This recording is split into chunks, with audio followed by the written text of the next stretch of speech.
అక్కడికి రావడానికి ఇదంతా క్రెడిట్ అయితే కంప్లీట్గా పవన్ కళ్యాణ్ గారికే వెళ్ళింది. ఇక్కడ పవన్ కళ్యాణ్ గారి నిజాయితీని అలాగే కూటమి ప్రభుత్వంలో పవన్ కళ్యాణ్ గారి ప్రత్యేక చిత్తశుద్ధిని బేసిక్గా తన డిపార్ట్మెంట్ సర్వీసెస్ని సిస్టమేటిక్గా తీసుకెళ్లడంలో సక్సెస్ అవుతున్నారు. రెండవది మోడీ పథకాలు పవన్ కళ్యాణ్కి ఫెచ్చింగ్ అవుతున్నాయి. మోడీ పథకాలన్నీ కూడా గ్రామీణ ప్రాంతపు రీచ్ అయ్యాయి, అటవీ ప్రాంతాలని రీచ్ అయ్యాయి. ఇప్పుడు శాసకీయ నిధులు కేంద్ర ప్రభుత్వం ఇచ్చాయి, అది ఇప్పుడు పవన్ గారు పదే పదే మాట్లాడుతున్నారు. కేంద్రం ఇచ్చిన డబ్బులు, అట్లాగే పంచాయతీరాజ్కి ఇచ్చే డబ్బులు, రోడ్లు వేయడానికి, మంచినీళ్ళ పంపులు కేంద్ర ప్రభుత్వ నిధులు.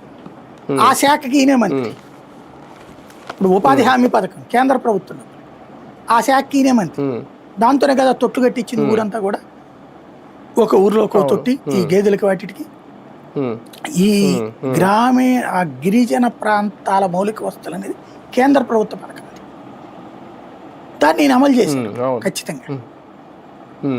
దాంట్లో ఈయన చెప్పుకోవడంలో తప్పులేదు. ప్రభుత్వం పథకాలు ఉంటే సరిపోదు, అది రాష్ట్ర ప్రభుత్వాలు దాన్ని సద్వినియోగం చేసుకోవాలి, ప్రజలకి చేరువ చేయాలి. ఆ విషయంలో పవన్ కళ్యాణ్ రాజకీయ కోణంలో కాకుండా చూస్తే ఆయన అడ్మినిస్ట్రేటివ్ పరంగా తన శాఖ పనులు, ఈవెన్ అడవుల్లో ఏనుగుల సమస్యను పరిష్కరించడానికి చాలా కమిట్మెంట్తో కుంకీల్ని తీసుకురావడం ఒక ఎత్తు అయితే, రీసెంట్గా ఏఐతో తీసుకొచ్చి తుపాకీ శబ్దాలు వినబడతాయి ఏనుగు కనబడగానే, అవి పరిగెత్తుకుని వెనక్కి పారిపోతాయి అనమాట. అది నన్ను అడిగితే దాన్ని దేశవ్యాప్తంగా అమలు చేస్తారు భవిష్యత్తులో. అట్లాంటి సిస్టమ్స్ అనేటువంటిది ఖచ్చితంగా ఆయన మెరుగు